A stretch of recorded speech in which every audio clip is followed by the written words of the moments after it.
of family members who still live within Syria and the daily hardships, restrictions, isolation, and fears that they continue to endure. And this is why we gather together tonight, to hear from the Multi-Faith Alliance, who, working with their partners in the region, have been instrumental in bringing about a new channel of relief through which desperately needed supplies are now delivered to difficult-to-access villages in Syria. And with that, it is my pleasure to introduce my dear friend, Larry Tobin, Director of the Shapiro Foundation. Thank you. If you've been directly involved with resettling any refugee families, whether it's the 8 Syrian families that have come through TPE and through the other synagogues in the past couple of years, or any families in the past, stand up for me for a second if you're physically here. Awesome. So, thank you deeply to each of you, and I know all of us are in this room tonight because we all care and we all wish we could continue to do that. JFS of Metro West, of which Lino is the COO, and his incredible team is here. We just wave your hands if you're on the professional team. Has been doing refugee resettlement work since its founding in the mid-'80s, or in '79, specifically with Soviet Jewry, right? So Jews coming from the former Soviet Union coming to Framingham. And this year, there'll be 0 refugees who resettled. 0. First time in history of the organization. That has nothing to do with the Muslim ban, that has so-called, that has nothing to do with any civil war in Syria. That's the U.S. administration has limiting the number of refugees that are coming to the States by about 80% as compared to kind of the historical numbers that have been going. And so for any of us in the room who care about what's happening in the world and want to do something about it, local refugee resettlement isn't the answer, unfortunately, for the time being. And so it was incredibly serendipitous that through a connection, Ed and Barbara Shapiro and I got to meet Georgette, the founder of the Multi-Faith Alliance, and started to understand that there were ways at the time, specifically through Israel, that we could actually help Syrian refugees. And so when we start to realize these two truths, that there are millions of internally displaced people within Syria, that there are millions of people who are in Syria who have squatted there but have no access to goods, to healthcare, to food, to water, and of course the millions of refugees that are in the surrounding countries that we want to help, full stop, and that we can't help bring more refugees here. And there's only so much we can do for the 8 families that are now our friends and our family. We said, wow, let's bring these 2 communities together, and so we're honored to do that tonight. It's amazing that we're here. We were hoping we'd have like 20 people for this initial family conversation, and we have so many more, and so it's really incredible. Right after me, I'll introduce the Multi-Faith Alliance and the leadership, and they'll come up and share a little bit more about their work. But what's beauty is the simplicity in it, right? The core simplicity is that there are basic needs that we have access to, that we can get on a shipping container, and we can ship now via Turkey. They'll explain how it used to be via Israel, and based off of some of the obvious politics, why that's no longer possible, and get it into the hands of those who desperately need it. They figured out how to cut out like 3 or 4 different middlemen, where inevitably 10% falls off the back and 20% falls off the back, and by the time it actually gets to the people in need, in general, historically, it doesn't all get there. They've kind of corrected for that by creating really deep partnerships on the ground in Turkey and Iraq and in Syria. And so what I hope we'll each do is sit here and just like put our network hat on, right? When we hear what the needs are, I work for a foundation. I don't work in a pharmaceutical, but I do have a friend who's the general counsel for a pharmaceutical, right? Like, who knows? Just please think deeply about who you know that you could ask for something. They'll talk a little bit about what the basic needs are and what some of the more complex needs are. And we'll walk home with kind of a sheet of thinking about those. If we can get the stuff, I can assure you that the foundation I have the honor to work for and others will figure out how to ship it over there and pay for those costs. Let's think about how we can continue to show our love and show our deep partnership through the Jewish community, through the partnerships we've built with other faith alliances here, through the work with the Syrian families here, and how we've kind of had and will continue to be a miniature model of what the Multi-Faith Alliance has done. So with that, I'm honored to welcome my colleagues who will share a little bit about who you guys are individually and the incredible work you're doing. And then they'll tell us a little bit about the work. There'll be time for question and answer. And then, again, I really hope that each of us think about kind of the clear call to action of what we each can do and what we can do as a broader community to continue to help Syrians who are on the move. Thank you.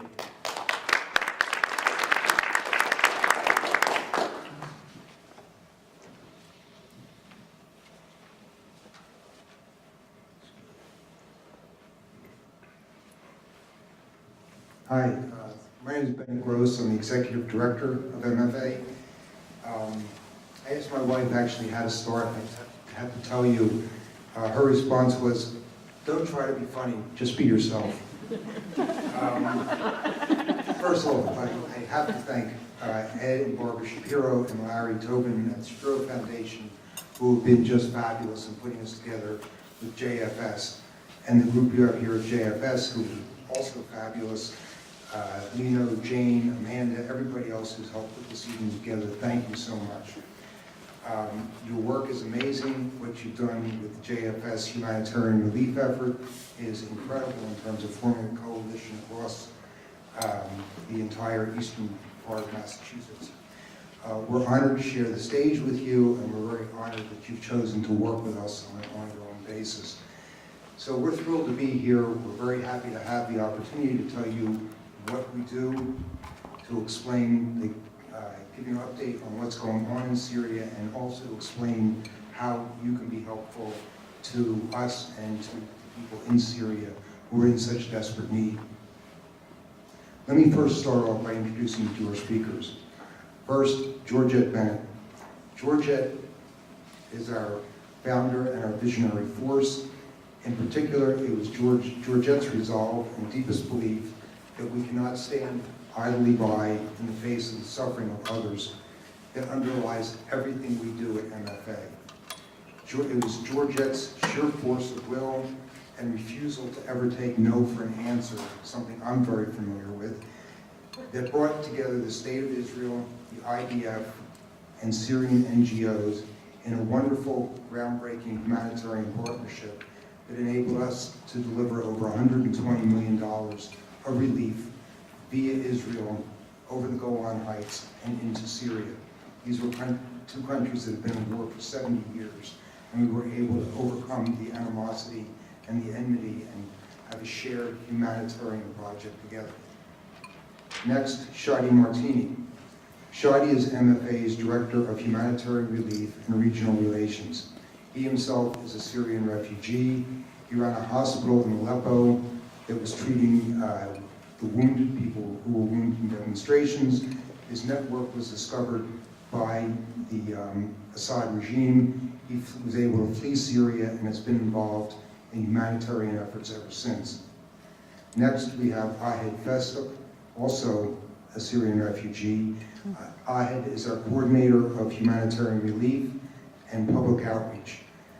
She was an activist in Aleppo, one of the early pioneering women organizers.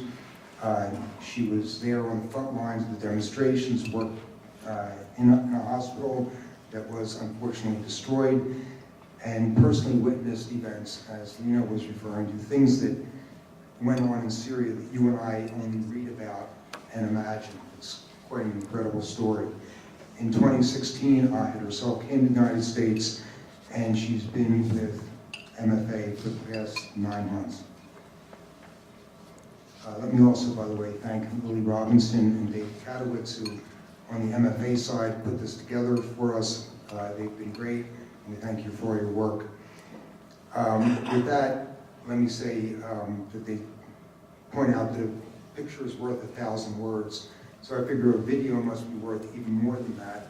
Let me save you from a few more of my words and let us show you the video that will explain what MFA is and why we do what we do.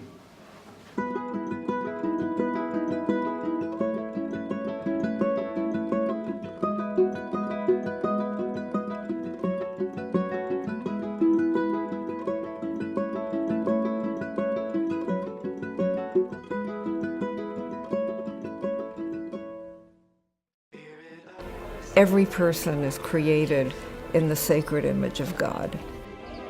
Every person is worthy of dignity and respect and care. and I don't know where. What's it like to be a part of the humanitarian mission in Syria and to be deliberately targeted by military forces? Shadi Martini is a former hospital administrator from Aleppo who now works with Syrian refugees right here in the United States. He says he knows what it's like to be used as a weapon in an endless war. Is intentional and have increased in the last 2 to 3 years.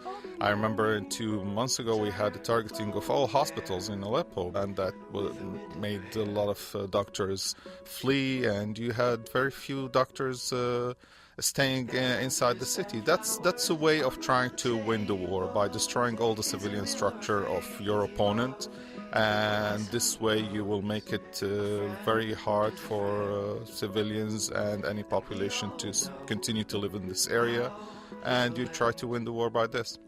Chimney swift that finds me, be my keeper, silhouette of the cedar. The Multi-Faith Alliance for Syrian Refugees, MFA, is the nation's leading interfaith response to the Syrian crisis. In just 2 years, MFA has shipped more than $120 million of humanitarian aid to those in need. This relief has supported hospitals and medical centers, as well as responded to the emergency needs in camps. Well, I got nothing to prove.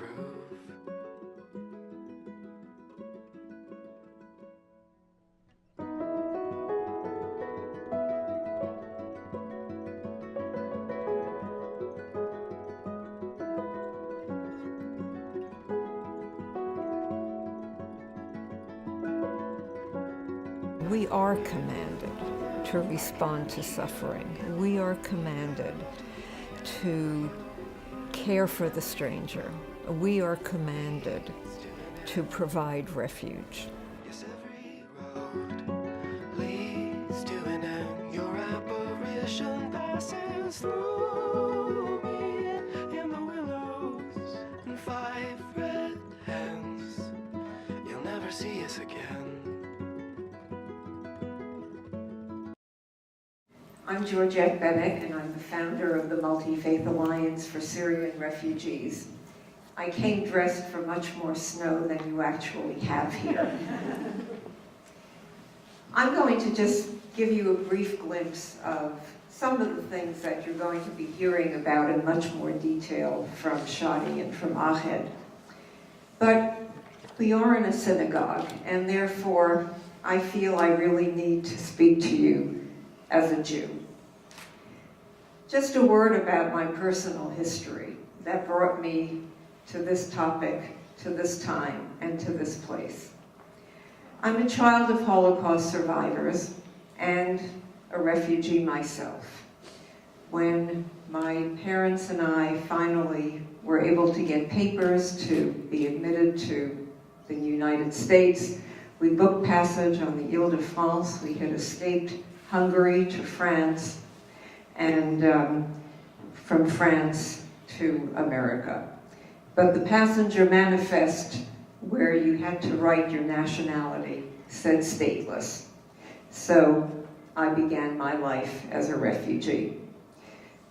Decades later, I married a world-renowned human rights activist and a pioneer in interreligious relations, Rabbi Mark Tannenbaum. He had a tremendous commitment to refugees, and when he died, he left me deeply inspired by the work that he had done. I have photographs of him rescuing Vietnamese boat people, pulling them out of the water as they were drowning. Well, the boat people of today are Syrian refugees. And so you put all of that together in combination with the Jewish law that you just heard me recite in that video, and I could do nothing other than take action. I could not stand by idly. A little bit about the history of the Multi-Faith Alliance. Despite the fact that Leviticus comes from our Hebrew scriptures, I wasn't seeing a Jewish communal response to this horrific tragedy. And so I happened to be in Jerusalem at the same time as Alan Gill, who was then head of JDC. And I said, Alan, I'm not seeing a Jewish communal response. He said, you're absolutely right. So we initiated something called the Jewish Coalition for Syrian Refugees, and within a few months scaled that up to a multi-faith response. Today, the Multi-Faith Alliance is made up of more than 100 organizations that are deeply committed to alleviating the plight of Syrian war victims. The Syrian war is now in its 8th year, and the Multi-Faith Alliance is in its 7th year. We have a multi-part mission. One is to advocate for rational and humane refugee policies. Another is to raise awareness of this crisis, to plant the seeds for future stability in the region, to provide humanitarian relief. Our mission in all these years has never changed, but what has changed from year to year is how we prioritize each part of that mission. And because of the environment that we're in now, which you heard Larry talk about, it really doesn't make sense to prioritize advocating for refugee admissions. These spinning wheels won't get anywhere. So we have made a strategic pivot to instead prioritizing providing more aid in place, for the very reason that you heard Larry outline. And that has meant a big expansion of our humanitarian aid efforts. You've heard the number $120 million thrown around quite a bit. I think 2 people plus the video have already mentioned that number. But what you didn't hear is that that $120 million worth of aid was going to an area with a population of 1.5 million people. And because they were getting aid because they were getting services, because there were medical facilities and a bakery that was producing 15,000 pitas a day, you had a little bit of an economy going. You had people who were getting their needs taken care of, and that meant, in addition to the obvious need to just help them, it also meant that it was stabilizing an area, and extremist groups were not able to take root because of that. So you've heard Larry and you've heard Bennett refer to the aid that we were providing through Israel, through the Golan Channel, and that has now been shut down. But that created a whole new opportunity for us. So we immediately started to reroute our aid into northern Syria and northeastern Syria, and now we are reaching an area with a population of 3.2 million people. And we are in place in the area that is likely to be the scene of the next great humanitarian crisis in Syria. Our success in making deliveries through the Golan Channel brought us to the attention of the US military. And that was one of the ways that we were able to gain access to other parts of Syria. So the work that we're doing serves the needs of the local population and supports local civil society. And again, that helps ward off extremism in one of the last places where there are vestiges of ISIS in Syria.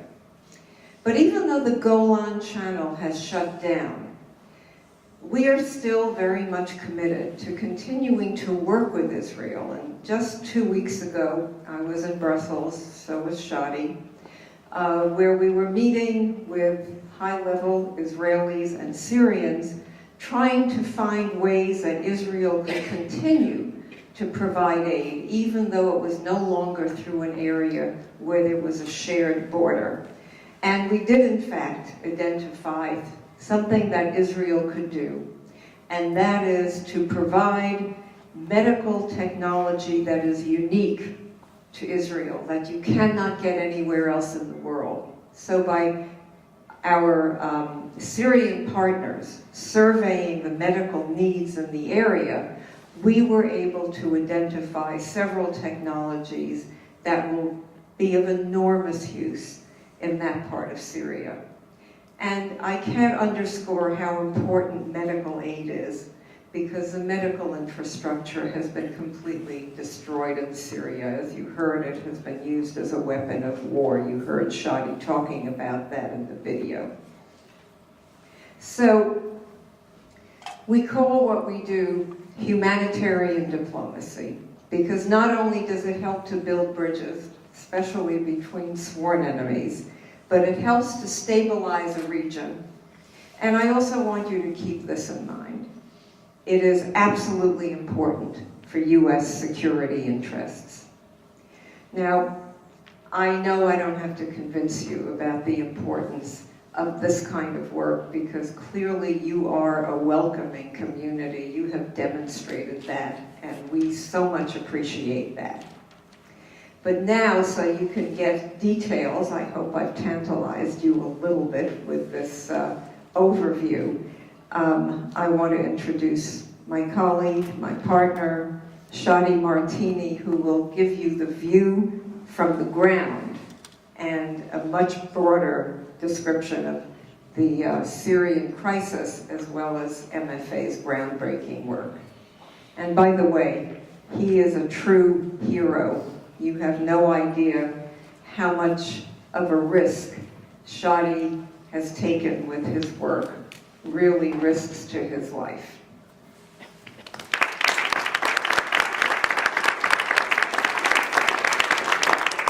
Thank you, Georgette. Good evening, everyone. Thank you for coming here. The weather, doesn't help a lot, but thank you for being here.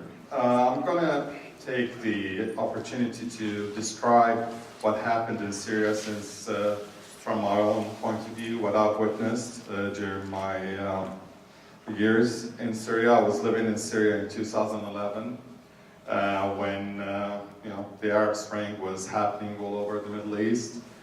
Somehow I wasn't sure, is it coming to Syria? What's going to happen in Syria? But in 2011, I was living in Aleppo. I was running a hospital. It's actually a family business. My family owned the hospital, so and I'm the one who studied business, so I was the only one who could run the hospital. Being son of a businessman, so benefits you sometimes. So when I was there, we started witness that events happening around us. And in Syria, a certain event happened in a town called Dara in southern Syria. There was schoolboys that were hearing the chants that were happening on the TVs, satellite TVs in the region. And they wrote some graffiti on their school walls, like the people want to overthrow the regime, and your turn is next, doctor, and stuff like this. The Syrian president is a doctor by profession. So the intelligence services arrested these children. They were beaten, tortured, and the elders of the town went, and their parents wanted them released. So the head of the intelligence service at that time gave a very blunt response to them. He told them, forget about your children, go back home, sleep with your wives and make new children. If you can't do so, I'll send my men, they'll sleep with their wives, they'll make new children. And in a very traditional society, and with now having social media and the ability to transform information very rapidly, that spread, and there was demonstration, and then there was a crackdown, and demonstration continued, and then they started bit by bit with the images coming through YouTube and Facebook. People went into more demonstrations. Aleppo at that time was a little bit calmer. Then we started seeing demonstration happening actually at the University of Aleppo, which was very close to where I work, our hospital. And we were seeing more and more people being chased, beaten, and then the situation started erupting into more military conflict. People were starting picking arms to defend against arrests or raids at night, and that brought more and more people who were injured very dangerously, but unfortunately they couldn't come and be treated in hospital because they would be picked up and disappeared and more likely being killed. And of course also the doctors who dared to treat them. We had incidents where some of them were being kidnapped by night by government, secret services, being tortured and thrown as a threat to other doctors, not to help anyone who's wounded. But we thought that it was our duty to help anyone who needed medical care. So we took upon ourselves and friends of mine to develop this network that would help such wounded people and send aid to areas that were by now under siege and they couldn't get any medical supplies or medication. And of course, that put us at odds with the government, and this network in 2012 was discovered, and I had to flee Syria, and a lot of my friends also had to flee to areas that are not under the government control or outside the country. I continued my work after I left. I continued my work. I was lucky and able to come to the United States, but I continued my engagement with Syria, going back and forth into Syria and neighboring country.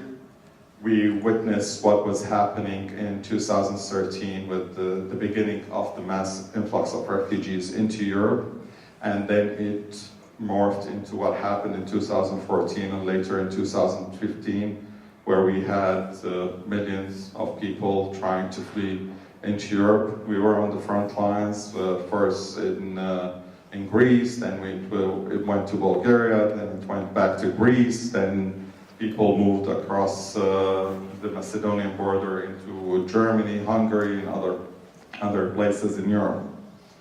All of this was really tiring. You had a flood of people trying to make it to safety, and it was a big challenge for us to find as much as aid as possible to the people who are left inside. There is, Syria now have 5.5 million refugees, and the population of Syria was pre-war population of 22, and we had between 6 and 7 million internally displaced people, or IDP.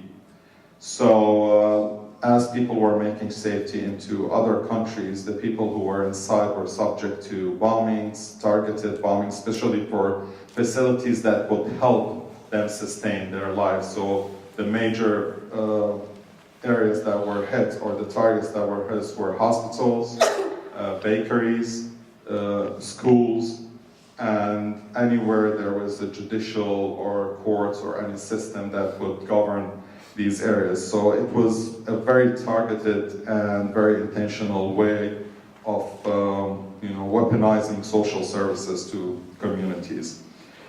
So it was very hard for us, and while we were trying to make more countries accept Syrian refugees, we saw a backlash also against accepting refugees in different countries. We saw that in Europe, and of course we saw the results here in the US.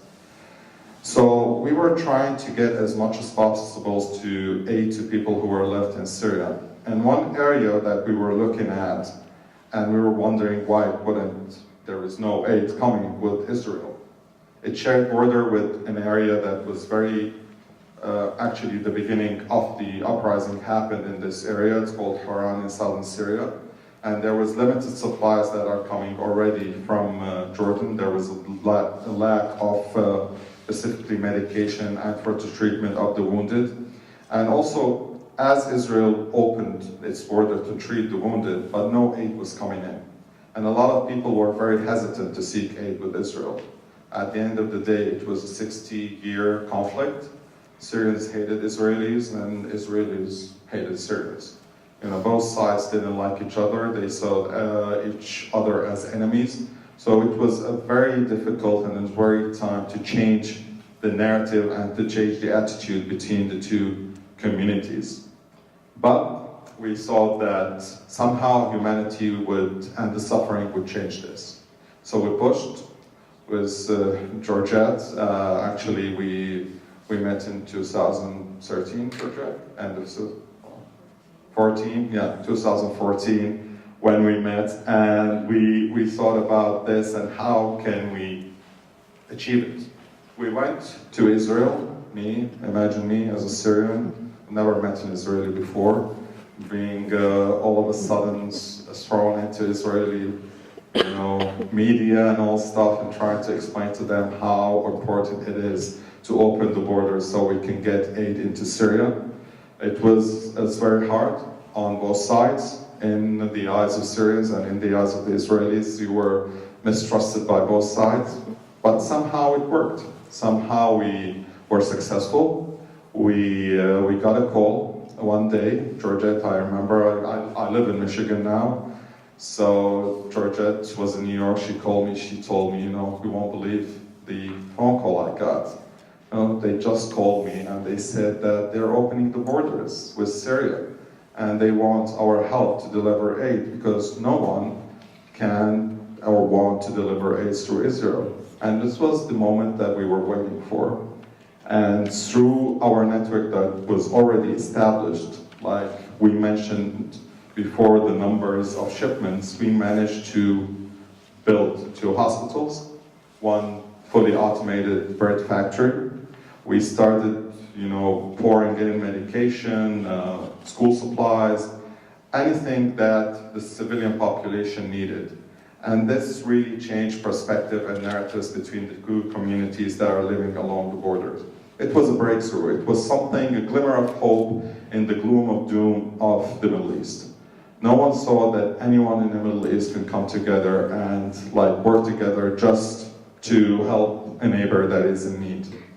And attitudes was changed, people were changed, and it was very crucial work. That wasn't our intention, by the way. Our intention was to bring aid as much as possible. But we'll take the win. We'll take the people liking each other when they used to hate each other. And actually it's opened a lot of doors and a lot of opportunities to other areas. Unfortunately, this area is not accessible anymore. There was an attack by the Syrian government, the allies, it's Russia and Iran, and they overtook this area.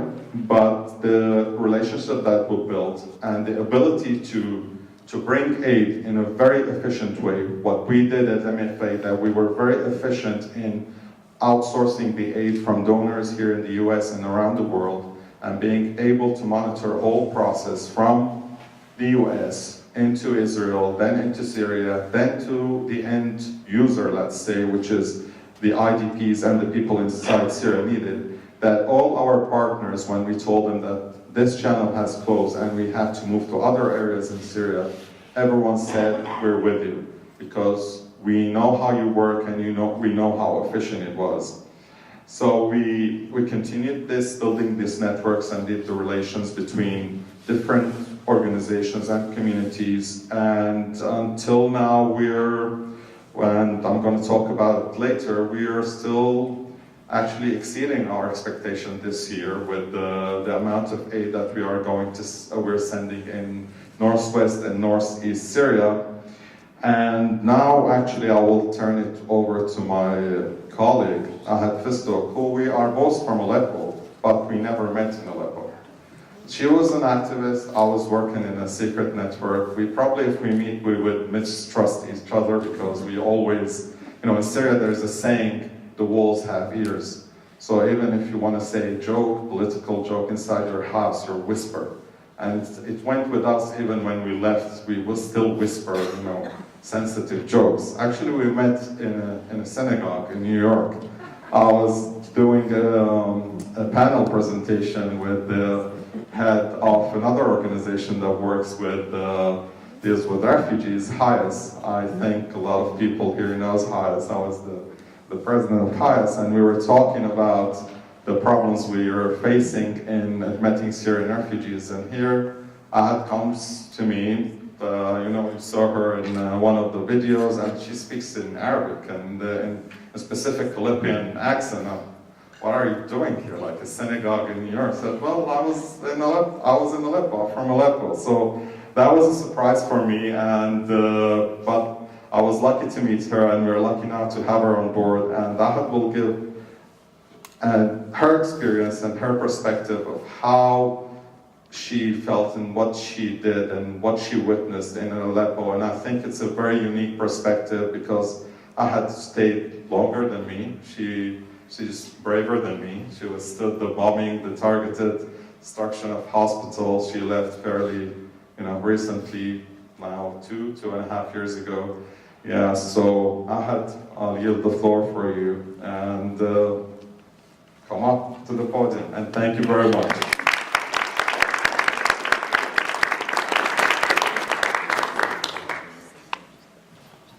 Actually, I trusted you. Good evening, everyone. Thank you so much for being here, and thank you so much for having us today. Let me tell you who I was in Syria, and I will explain some difference between living in the state and living inside Syria under the bombardment.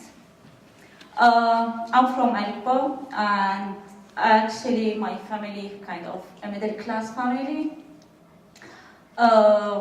They left Syria in the beginning of the revolution in 2011. I was one of the women who organized the demonstration and peaceful demonstrations in the street. We started as 15 people in the street, and we know that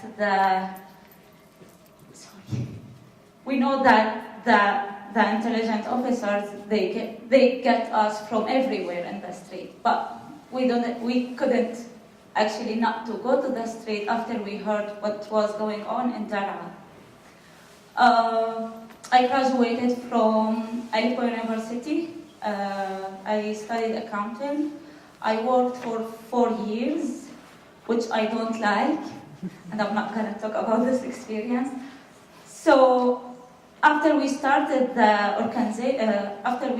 organized demonstrations, one of the organizations, I got shot into my elbow. I couldn't go to the hospital. I couldn't get any treatment because it's not safe to go there, and it's not safe to say I got injured because, like, they know you were in the demonstration, so you will end up in the prison somehow. I called my friend and she treated me. I felt really bad after I got this shot, and I decided to learn how to provide medical aid, first medical aid. And I did that while we organized. I left my job. I didn't go to my job anymore. I was just concentrate on how we can hurt this government as much as he hurt us during all 50 years.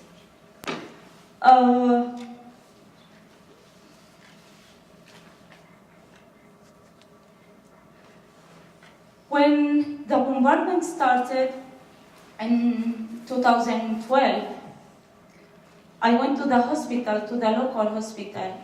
You saw it in the video, Dar Shifa Hospital. I started there.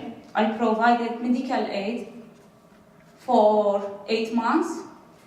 And during the 8 months, there is no electricity, there is no water.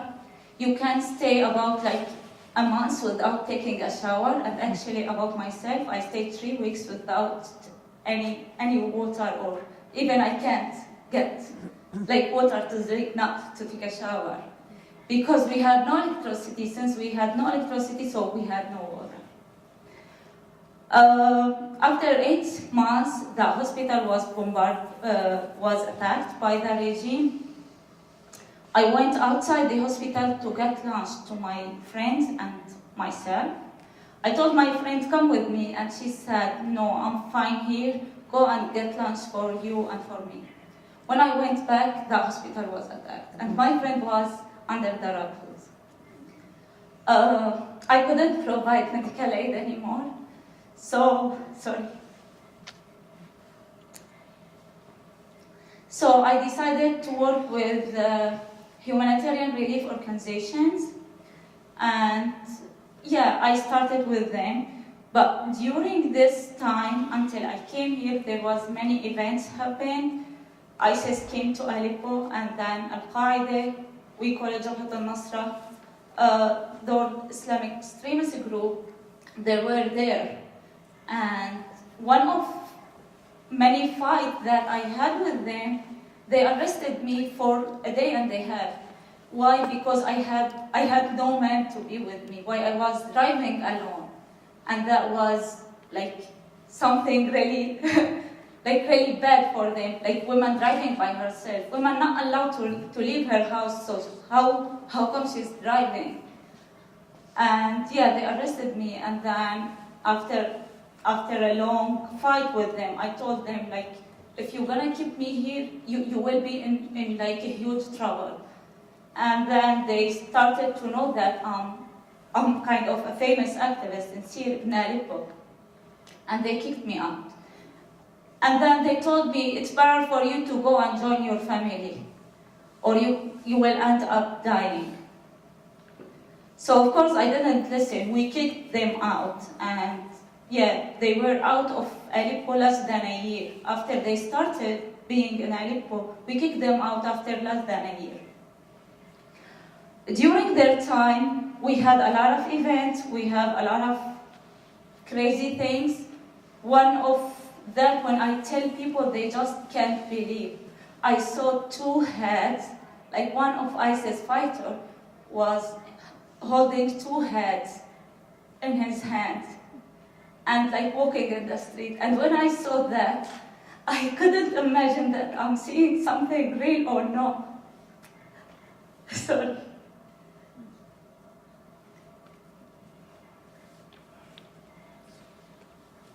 I'm really sorry.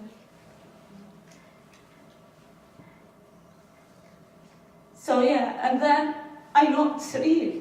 But when I came here, I started to observe like what I've seen, what I've been through. And I felt like that's real. This is really something I've seen. So anyway, after a year maybe or more, I decided to come to the States, but it wasn't because of just my decision. I was working with Institute for War and Peace Reporting. And one of my friends told me, would you like to come and to talk to the public about your experience and things you are doing here? I told her, yes, sure. I wasn't really sure I want to be here or I want to go back. So I didn't get all my stuff. I came here, we talked to the public, we had a lot of events with the people in DC, and I didn't know I really want to be here or I want to go there. I wasn't speak the language, I had no paper. It was really tough decision. But many of my friends said, like, if you're gonna go there, you will die. After a year, after a month, after a week, you will die. You will end up dying. So if you can, just stay here and try to help from here. It was really hard, but I decided really to stay here. I applied for asylum, and I was looking for a place who can help me to help my people. And I found that place with Multi-Faith Alliance. I was speaking in one event and I met their representative, and we had that chat, and I told her, I'm really looking for you. I'm looking for people who are doing job that you are doing. And she told me, you are welcome to join us. And I joined them. And since then, I feel much better. I feel like I'm really doing stuff that I won't be able to do it if I'm there. But I can be here and help much better than there. And since then I feel much better, and thank you so much for supporting us, and thank you for everything you are providing, even if you are listening to Syrians. So thank you so much.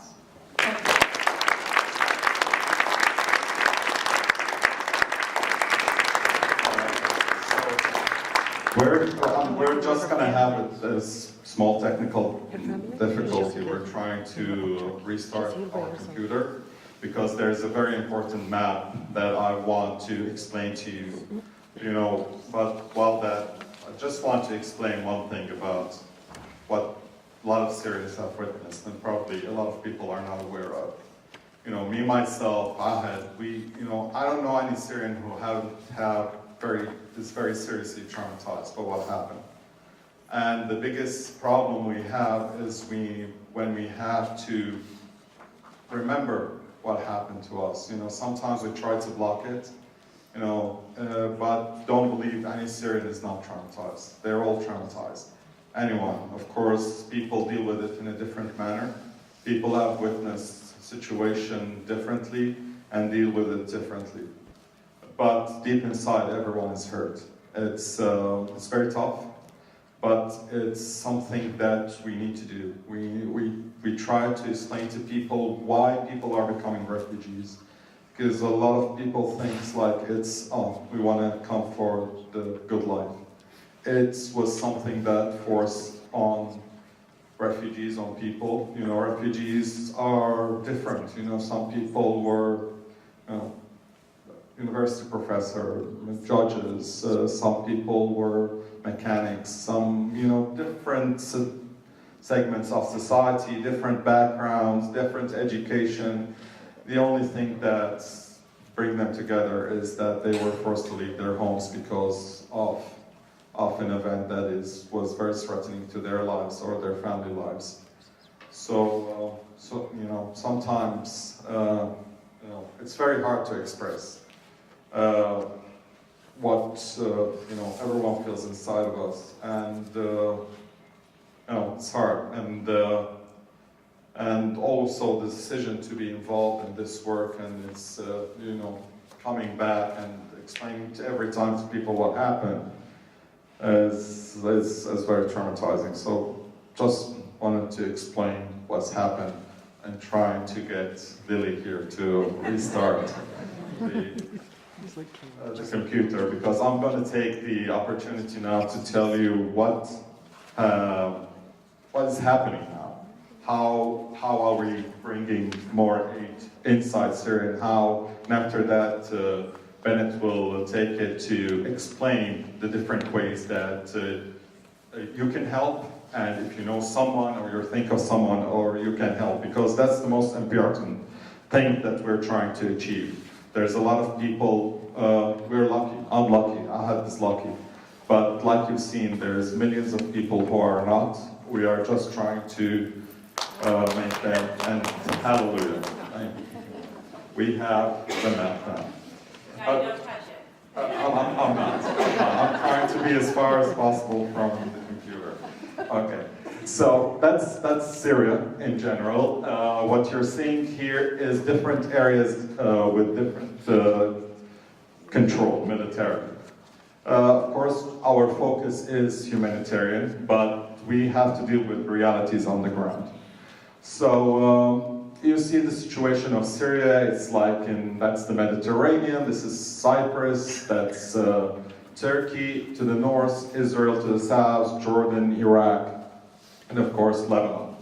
3.5 million refugees reside in Turkey.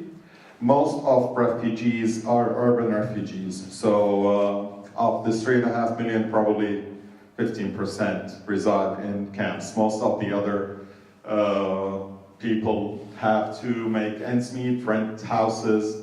Luckily in Turkey they have the ability to work, they are permitted to work, and they have services, so they're a little bit better off. In Lebanon there's about 1.1.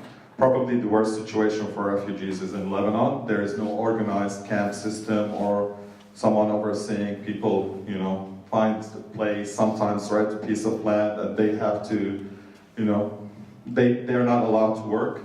So they can't work, so they rely on aid from organizations. Jordan has some two camps, Zatari al-Mafraq camp. Zatari, of course, is the biggest one. But again, there's about 600, 700,000 refugees, but again, most of the refugees live outside the camp system.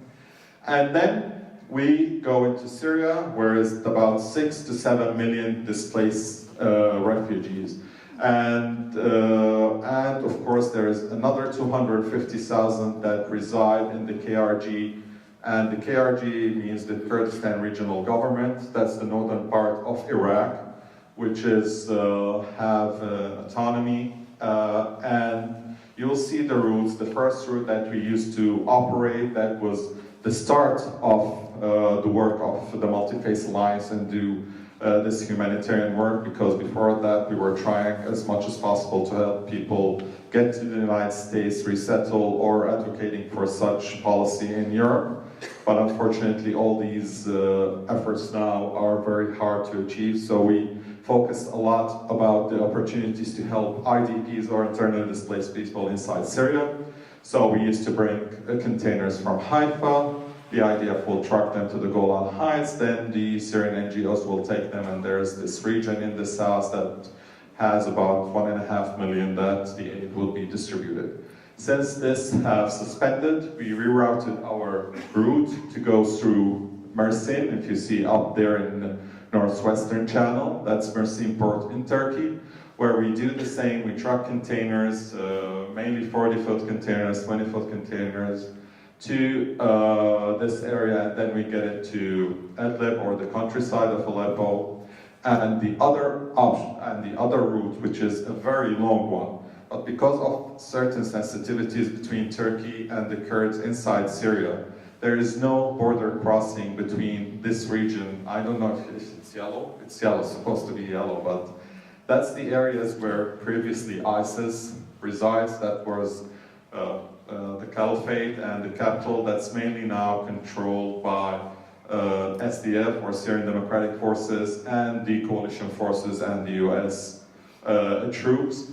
But since we can't get through Turkey, so I have to go through the KRG, Erbil, you see there the capital, and then we go back into Syria and try to get this aid into Syria.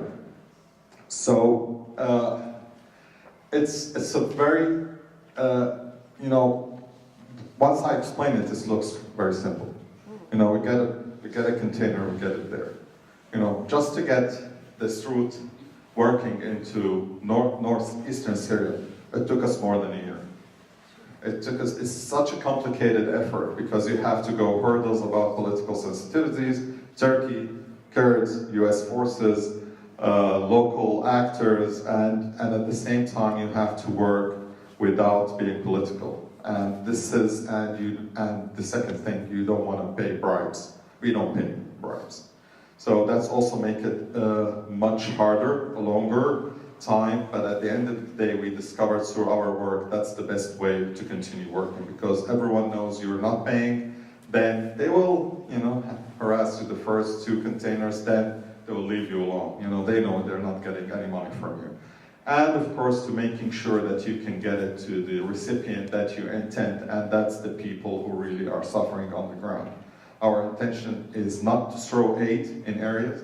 Our intention is to have very good relationship with local communities and to outsource their need to our donors network in the US and around the world. The Multi-Faith Alliance have more than 100 organizations participating in it, and so we have a very vast network. So we were able to understand what's the need of each community and what they want, and then we go outsource it and break the aid accordingly to what they need. And one of the, of course, authorities that we work with also the US military, the task force and everyone, and actually our first list of medical equipment and medical supplies that we got through the task force. But unfortunately, now there's a decision that the US is going to withdraw from this area. We're still not sure, because at the beginning it was 30 days, then it was 4 months, then there was no timeline, so we're not really sure when it's going to be happening, on what's the arrangements that's going to happen after the withdrawal. Are there going to be arrangements like northern Iraq, where there's a no-fly zone, there was some deal of some kind, but regardless of that, We have very good communication. And this year, how much was it? 14? 16? Okay. So last year it was 36. So last year we managed to bring in 36 containers. We saw this year, because we had the channel in the south closed, so we'll be like 34. Until the beginning of this year, and we're in February, we have 16 containers. The reason was the efficiency and the way we managed. We have a very small but dedicated team. We're on top of our work. Our overhead is very small because it's not a lot of people. Our work is, my work especially is 24 hours. So 3 o'clock at night, someone would text me from Syria because they think I'm awake. It's noon there, so I have to respond. So a lot of my colleagues work this way, but it's very small but very dedicated team. And we do a lot of outreach to communities. And so, for instance, we get the containers from churches, we get from synagogues, we get from Muslim community, we get from, and you saw the packing events that we have from different religious community. Everyone is coming together to try to help with the effort that we're trying to do. And the main reason is the track record. People see what we're doing, people see the efficiency. You saw the pictures, you saw the trucks that we send, and we saw the, going to the camps, going to the people that they need, and doing the work necessarily to provide aid to Syrians inside Syria. I'm not gonna take much more of your time. I'm gonna ask our Executive Director, Bennett Cross, to highlight specific programs that we have, and I'm gonna leave it to the Q&A afterwards if you have more questions or specific details or more details that you need to understand about our work and how we're achieving what we're achieving, and how you can help to ask. And please be generous. We would love questions, and we love you to challenge us and to ask us as much as difficult questions as possible, so we could be better next time. Bennett, I'll leave the floor to you, and thank you very much for being here. Thank you. So Shadi mentioned what we're doing now. Just to summarize, so we had the southwestern channel. We're now moving goods to the northwestern channel and the northeastern channel. And in addition, we're just starting, we just had our first shipment go. We're planning a second going beyond the northeastern channel into Iraq, so that we're working, as Shadi mentioned, with the Kurdish regional government there, where there are 250,000 Syrian refugees. They're really going through quite a terrible time now. There have been storms, there have been floods. We just got an appeal from one of the larger charities there, the Barzani Foundation. They need 15,000 tents. These are people now who are living in the kind of conditions you saw that don't even have tents. So the needs continue to grow, and we try to expand our work to meet those needs. Among the programs that we're launching right now, we're starting a women's program that we hope to launch in March. And what we're doing is looking specifically at the needs of women in Syria. As Shadi mentioned, we face a situation in Syria where the regime has deliberately targeted the medical infrastructure. And as bad as it's been for people generally, it's been worse for women, where there's been inadequate care. So what we're doing is we're looking to send aid to our trusted partners on the ground that's specifically aimed to women. So it'll be everything from pre and postnatal vitamins to osteoporosis medications. We've already sent breast cancer medications. We're planning on a packing event that will put together hygiene kits for women. So this is just one of the needs we're targeting. We're also have just begun looking into setting up a program to produce emergency meal kits right in Turkey, just over the border from Syria. We think this will be a real benefit to us and the people we serve. These meal kits will be much cheaper for us to produce in Turkey. The raw material will be cheaper. Of course, we won't have the cost of transatlantic shipping, and we will also be able to employ Syrian refugees in Turkey. So we think this will be a win-win-win situation for us.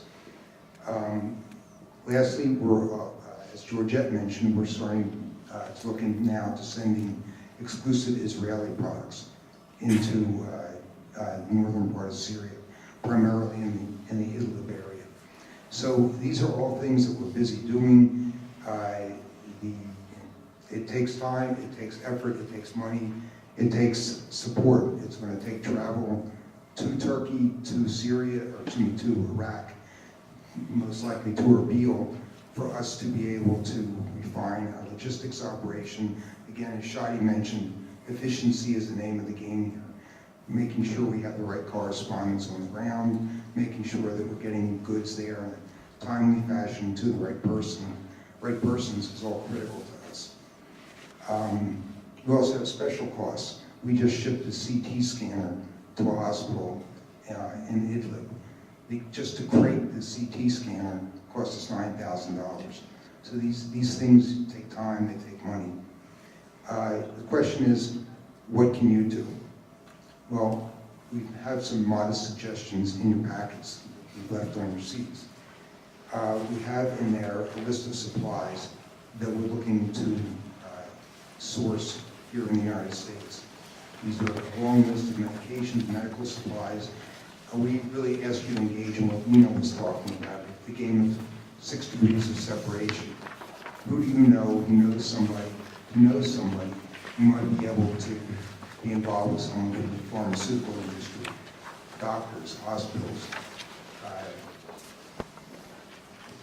reaching out directly to hygiene products companies. Anybody you know who you think might be able to help us, we'd love for you to put us in touch with them. And we'll contact them, explain what we do, and try to bring them on board. Secondly, you have a specific list of supplies for women's products. Again, we would ask you to do the same thing. Do you know anybody who knows anybody who can be helpful to us? Thirdly, and one of the programs we found extremely successful is something we call Fund a Container. Fund a Container is a program where you can help us defray the cost of shipping. And for those of you who are financially minded, it's one of the greatest returns on your investment you'll ever get. For $6,500, a person, an organization, a congregation can send, sponsor, adopt a container of relief that's worth anywhere from hundreds of thousands to, in some cases, depending on the contents, multiple millions of dollars. Some of our containers have been worth upwards of $20 million when they're filled with medications. So we ask you to consider sponsoring a container. Once you do, it's your container. You can follow its progress on our website as it goes from packing to loading on a ship, as it crosses the Atlantic, and as it arrives at the port and ultimately gets to, as Shadi called them, the end user in Syria. So we ask you to consider that as well. Finally, we've also included the obligatory donation cards. If you're inclined to make a donation, that's always greatly appreciated. And on top of that, we know that Nino has quite a number of activities that JFS is considering, so we ask you to support JFS and all of the things they do. Thank you, Bennett. As you know, JFS, we are community builders. We convene community as we could very easily just raise the money and buy supplies, with the exception of some of the medical supplies, and just buy it in area. But this wouldn't allow us to build community, right? And we have a container. The good news is that the Shapiro Foundation will be sponsoring a container. This is a first container here in Boston to mobilize Boston, build community, and show that our community cares. We know it cares because we saw the response with our Syrian Humanitarian Project. And I have very good news. We have 1/8 of the container filled. We've already started.